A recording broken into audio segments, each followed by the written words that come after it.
This house is an Earthship, built partly out of old car tires. But what exactly is an Earthship?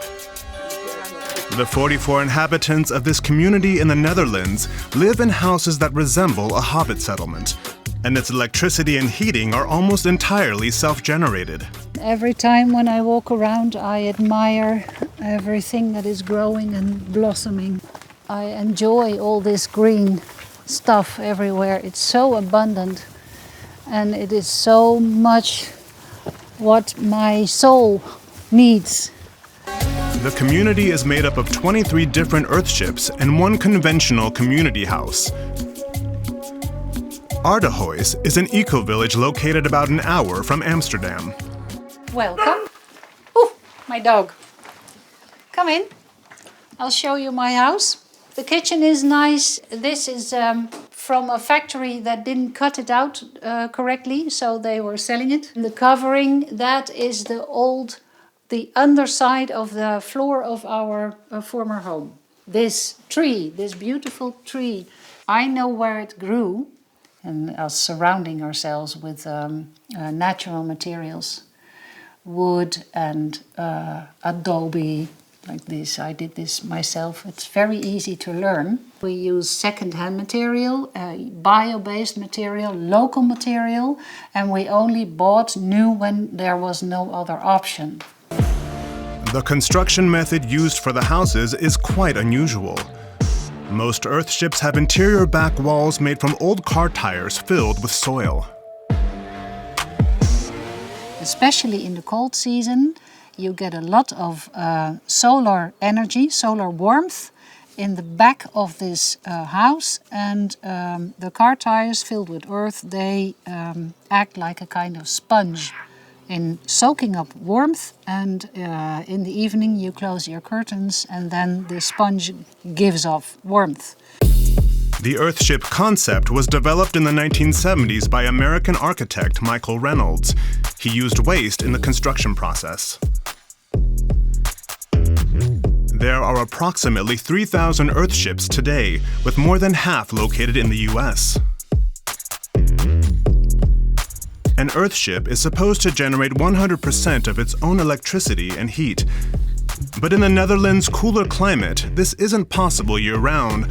On cold winter days, a heat pump is used as a supplement.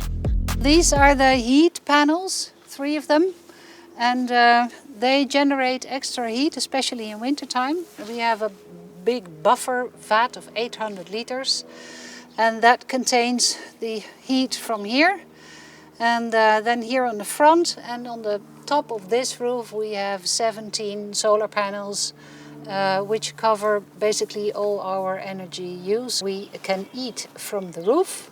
These are chives, and when they blossom, when the flowers are open, you can also put the flowers in your salad. The residents of Aardehuis also handle their own wastewater. Only the community center is connected to the sewer system. We pump all of our wastewater onto this field twice a day, and then the oxygen from the roots of the plants, they provide what the bacteria need in order to break down the organic waste from our water, and then the clean water goes into the pond over there. Many people find this concept exciting. Estella regularly gives guided tours of the community to groups of visitors.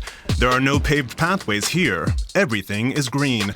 The residents park their cars outside the community in a shared parking lot, which creates more space.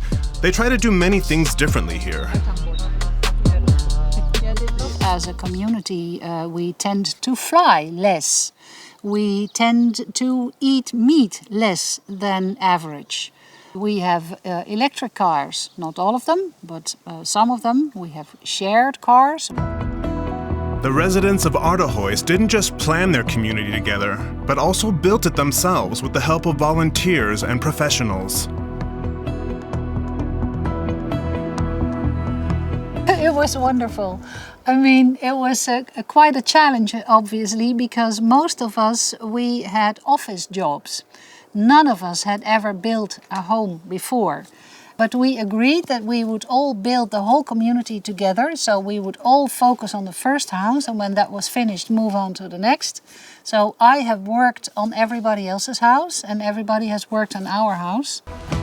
And now that the construction is done, the residents don't just live side by side, they formed a true community. For example, they planted a forest garden where fruits, nuts, berries, and herbs grow. As a result, the neighborhood has much more meaning for its residents. When I got involved in this project at the beginning, it was because I wanted to live in a sustainable house. And what I had not foreseen is that I can feel a sense of connection with my neighbors. And that is not part of our cultural upbringing. The way our society is created in individualized lives is not how we should live as human beings. The residents of Aardehuis realize that they are privileged in many ways. Not everyone can live the way they do, but they want to set an example for sustainable living. What do you think about this way of life?